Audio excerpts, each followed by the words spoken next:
Heroes and Legends, War of Bitter Rivals 2, Episode 4.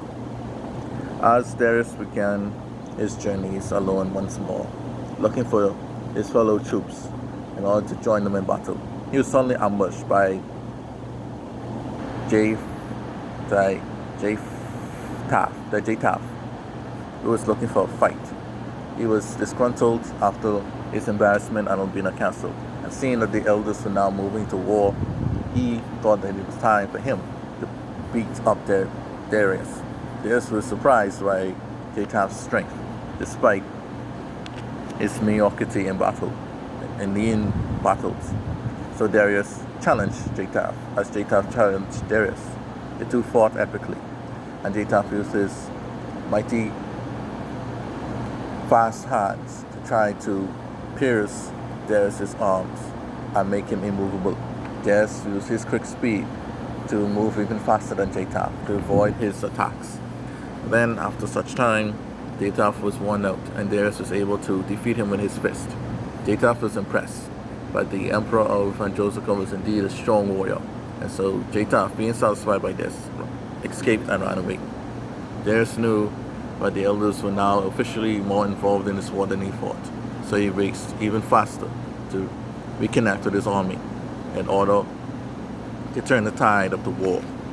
Elsewhere, the Sultan forces had finally entered the war, led by Amanda, as she ordered her forces to move into the mansions, seeing that Bankaran was now lost and belonging to the elders now.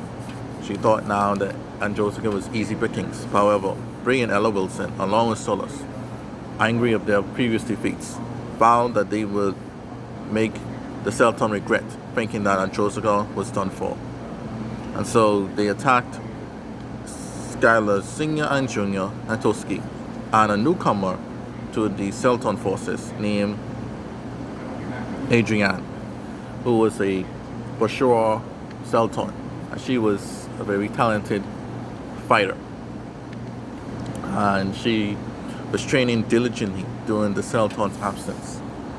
Amanda handpicked Adrienne for her talents in battle and fighting, and so she saw her as a capable asset to them.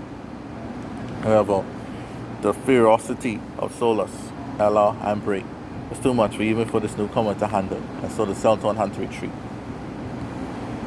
In clan space now, the Bilderon forces, who are the Oberon clan, was led personally by Shia, as she vowed that she did not need the main Bilderon forces in their ability to win their wars. So she led her forces herself against Arturian Pole's army. She was able to successfully defend their outpost and destroy the Pole forces. Arturian and the others were impressed by Shia's might and how far she has grown to become a great leader. And so out of respect, they ran away.